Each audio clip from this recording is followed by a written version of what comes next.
Tired of trying to scrape those contribution points together to invest into your worker empire? Welcome back to the One channel, still holding out hope for an update to the trade crates. My name is Teddy, and with all the new players jumping into Black Desert Online and wanting to start a worker empire, today I'll be showing you all the easy ways to start grinding all the contribution points needed to start building your worker empire or renting any of those fences that you might need for farming. Whether you're looking to increase your worker empire to sell materials, craft, or just for trading, this guide should have something for everyone needing ways to increase your contribution points. So if you find this helpful, be sure to leave a like, and let's just jump into all the ways we can grind out contribution points in Black Desert Online. Contribution points are one of the most important progressions we have in Black Desert. Besides the gear, like energy, contribution is used for almost every aspect of the game, from investing into a node to dump energy into for better drops during mob grinding to needing materials to craft with or just make money on. These points shouldn't just be ignored. Like with leveling anything in Black Desert, it'll get harder and take longer the more points you have, with most considering 400 contribution points to be the starter area to really start getting anything back from the worker empire. But don't let the 400 scare you though. Getting these can be extremely easy depending on the route you choose. This is where I come in. You know I have to waste the time so that you don't have to. One of the easiest ways to earn contribution is going to be with the main story quests. I know, shocker, but just for completing each storyline offers a nice amount of contribution points alone and whatever rewards the quest also provides. These can be completed on each toon, allowing for more contribution experience. For those using the Elion Tome of the Sun or the Caphras Journal of Glory, these will increase the amount of contribution experience earned. One downside is going to be the character slots and the time needed. If you don't have enough toons to keep running through the main story, the next method might just be the next step, which is going to be all the recurring quests. Opening up the quest log and choosing the recurring quest section has a wide range of weekly and daily quests for both PvE and life skilling. For PvE, we have quests labeled combat like the Legacy of Goddess, Garmoth, and any subjugation quests that will help with gear building or other useful things for life skilling. In here, we also have the life skilling weeklies from Liana, dailies and weeklies for all the other life skills, and the main section here, the contribution quest for each main city or area. Not only do these dailies provide the contribution experience, but also combat, silver, and any other items like enhancing or tokens that can be used to turn in for any other useful item. There's a couple important notes to know about the weeklies. Subjugation quests are only available at level 56 or higher, while life skilling must be level 49 or higher. Some quests cannot be accepted if you have 350 or more contribution points, like the subjugation quest, and weeklies are reset every Tuesday at 0000 hours UTC. One final note, the Caphras Journal of Glory and the Elion Tome of the Sun will not increase the contribution earned from any of these weeklies and dailies, only the main story quests. All these quests should be done regularly, especially if you're a newer player needing the contribution, but can be a little underwhelming for those with more contribution, with it taking a couple days to earn a single point, so let me help you out.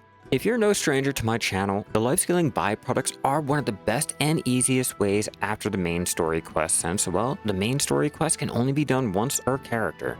What makes the byproducts easier is you get these byproducts for just performing the life skilling activity. Easiest byproducts to earn are going to be the gathering and fishing byproducts, with being able to do these life skills without much investments. For those with the silver to invest into gear, cooking and alchemy is the fastest ways to earn the byproducts, but can be a little bit harder with the needed materials. Matchlock hunting is a great one for being able to get a nice amount of the wild sparks, but does need good hunting gear depending on where you choose to hunt. Lastly, we have the farming byproducts, which is heavily dependent on how many fences you have, but can be a great way of getting easy contribution points. One last byproduct we can get is from the Grand Prix horse races, but I don't have any of these to show.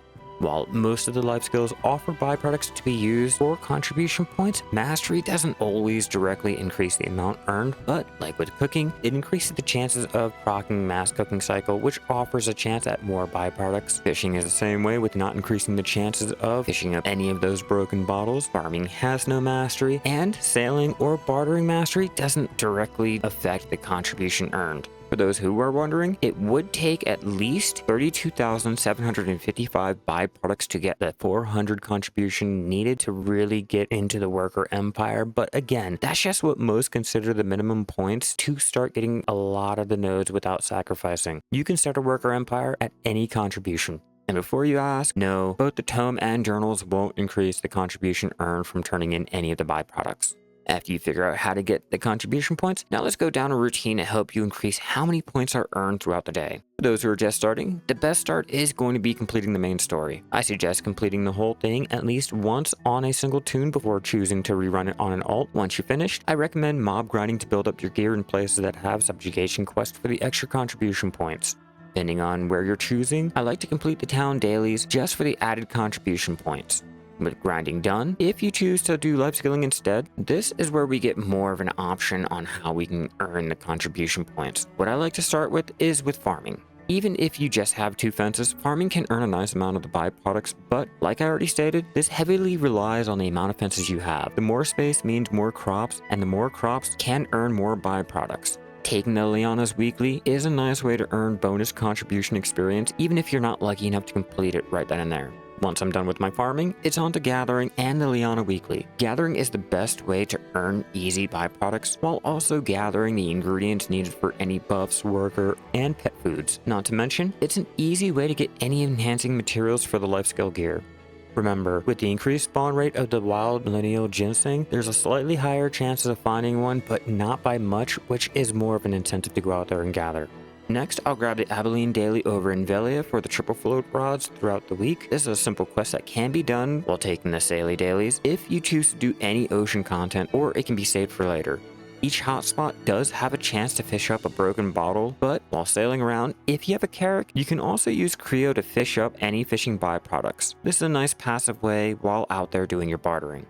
After all the ocean content, I like to do horse capturing since the steps into the mythical quest can easily be done within a few minutes, but provides a nice contribution experience while also giving me the materials to awaken a dream or mythical horse. Hunting is the next activity I like to switch to, with the matchlock hunting being the only way to earn easy contribution points for hunting. Sniper hunting only has 3 dailies that can be found over here in the Land of the Morning Light sniper hunting area. As for matchlock hunting, this is a great way to earn all the extra meat I need while also getting a ton of enhancing materials. I like hunting the grass rhino since they're perfect for power leveling hunting, and it's what I use to get to Guru while enhancing my clothes up to Tet. The longer you're out hunting, the higher chances of getting the bonus quest to proc, offering a little bit more contribution experience for just hunting, so I tend to stick to an hour or 2 so that I can give myself enough time to do any other activity. If there still is time to do any active play, this is where I like to go out and fish for the Abilene Daily and the Gerald's Weekly over at Avila Island if needed, or I try to rank in the fishing contest. Because of how long it can take to get the fish needed, this is a perfect time to either set up for AFK fishing or not looking for a routine. Well, don't worry, I have you covered. The fastest ways to grind out any contribution is going to be with cooking or alchemy. Sure, fishing is a lot easier with just being able to AFK for hours, but cooking followed by alchemy is way faster. For cooking, there's a few dishes that can speed up how quickly it'll take to get 400 contribution points, but does require a ton of ingredients. Luckily, the Worker Empire can gather most of the ingredients, or they can be gathered easily. Dishes like the vinegar, citron candy, pickled vegetables, cooked rice, grilled bird, and beer are some of the easiest ones and can be done at the earlier levels, making it a quick way to queue up thousands of crafts for hundreds of byproducts. With how cheap the materials are, you can easily buy the ingredients without breaking billions, or there's plenty of nodes to place workers on to gather thousands throughout the week if you earn enough contribution points for it. For those choosing to sell, these dishes are able to make a little bit of money on the central market. Higher cooking dishes like the Butte County Gut Bap, Elton Sandwich, Balix, and dishes like the smoked fish steaks are great options for those wanting to make a ton of money while still earning contribution points. These dishes will need a little bit more than the Worker Empire, like needing hunting, farming, or fishing for example, but offers chances to earn more contribution points and silver for the other life skills needed. As for alchemy, this can get a little bit more Worker Empire intensive, silver, or requires a ton of gathering, sometimes all 3. Still, if you have the materials, this offers another fast way to grind out the contribution experience needed for another point. Recipes like the pure liquid and powder reagents are the best for anyone just starting out alchemy, and for even those veterans with just how easy the materials are to gather. Not only can we place workers on the nodes for the herbs and water, there's a huge benefit for self-gathering everything. As a bonus, herbs can be bought at the herb vendor here in Calpheon, or water can be bought over here in the Exam Bazaar for quicker methods. Sinner and Clown's Blood are the next step for those wanting to power level their alchemy. While not as easy as the reagents, these bloods are still super easy to make and have a huge supply of the ingredients just from the workers. A fair warning, these recipes won't make as much money as, say, the Wise Man or Legendary Beast Bloods, but can't be ignored with one of the easiest ways to get rid of all of the Rhino and Pig's blood earned from hunting, and not to mention all that clear liquid reagent if you're not selling them. Other recipes can be used to earn more contribution points. The materials are more bottlenecked and aren't as cheap on the central market as, say, the other recipes. Making these will be a little bit harder, but they can still be used. I would just double check to see how easy the materials are to get. And there you have it, all the best ways we can earn contribution points and a few ideas to how to start a routine to try your luck at getting 400 or more contribution points. There's other ways we can gain experience, like with completing the normal quest or event foods that are sometimes given out. We also have the broken trade boxes from fishing. These are the easiest ways for the newer players to jump in, with everything else being a little bit harder. It's a shame that the only other way to earn contribution is to buy the pearl items to get the contribution back for any points invested into the storage or stables, for example. Those willing to spend can stretch how far their points go with being able to do more. Events and updates to the nodes also give back contribution, but these are rare and highly situational, so for the free player, grinding is the only option at the moment. I hope this helps you get started on your own contribution grind and get those worker empires set up for your own goals. I've been trying to hit 500 myself and feels like it's going to be a while. If you enjoyed this and want to see more, check out the channel for more Black Desert life scaling content, and I'll see you in the next one. Keep grinding all those contribution points out there, everyone.